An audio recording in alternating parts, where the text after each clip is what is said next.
So I'm going to jump into listing for a second, but I'm not going to spend too much time on Google today, but I do want to go through this really quickly so you guys can see it. Again, we'll send you some other resources that are really, we'll walk through more of these different ad types in more detail. But right here, attract sellers.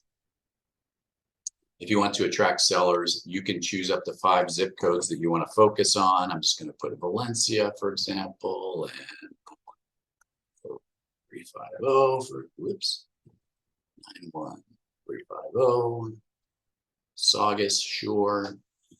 Here, I'm going to, what you're going to want to do is you're going to want to enter a landing page. Now, remember, these are primarily traffic ads, but you can still get leads from this. If you have, I'm going to do Spiker Group properties. You broke up for a minute, Doug. You said something about these are primarily what kind of ads? Traffic ads, sorry, audience ads. So not necessarily lead generating. They're more about getting your brand out there. Okay. But you can, as I said, I'm not putting it on here. Oh, actually, I can. So if you have a specific page that perhaps talks about you and then has a contact form in it, and you want to put that as the page that they get sent to, you can do that here. Landing page is a page that's going to be set up within your website, your personal website. So you could choose a landing page here, like the contact us page, for example. If you want to add keywords, you can add, this is Google again, right? You can add positive keywords and negative keywords. So positive keywords are going to be keywords that you actually want there to be a focus on.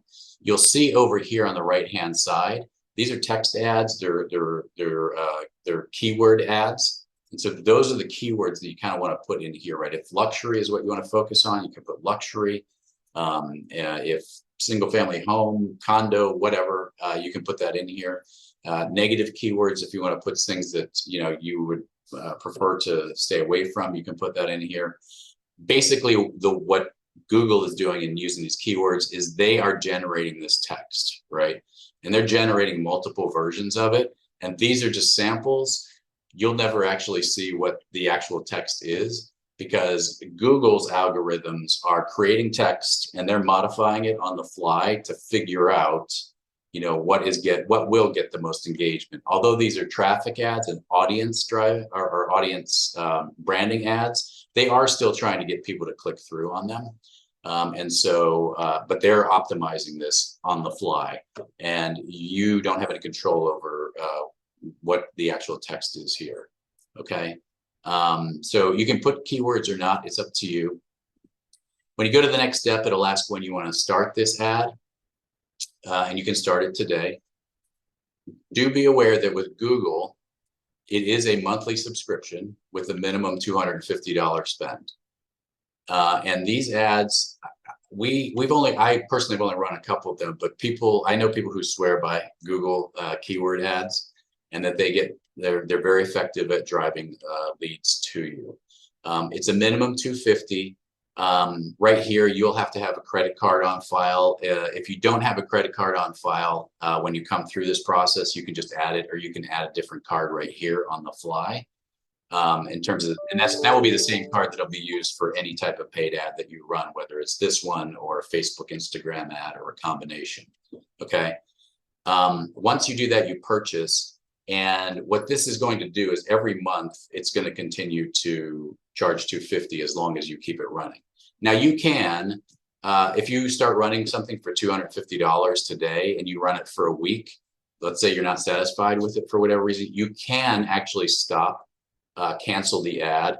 And as I mentioned before, there'll be a small fee associated with canceling it, but it will credit back whatever portion of that $250 has not been used during that month.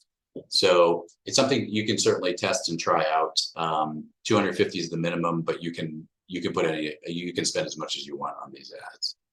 Okay, I just want to go through that quickly so you see this. And the big distinction here is the amount of spend that you're committing yourself to, at least to start, right? And it is a subscription, so it just keeps going month to month. The other ad that we'll show in a moment, which is the Facebook Instagram ad for listings, you're setting a time frame that you want it to run and a budget, right? So that's the distinction between these in terms of what you're paying for the ad. But as I said, they are. I have many people who vouch for their they're very effective. So and certainly you guys can just test them out if you want.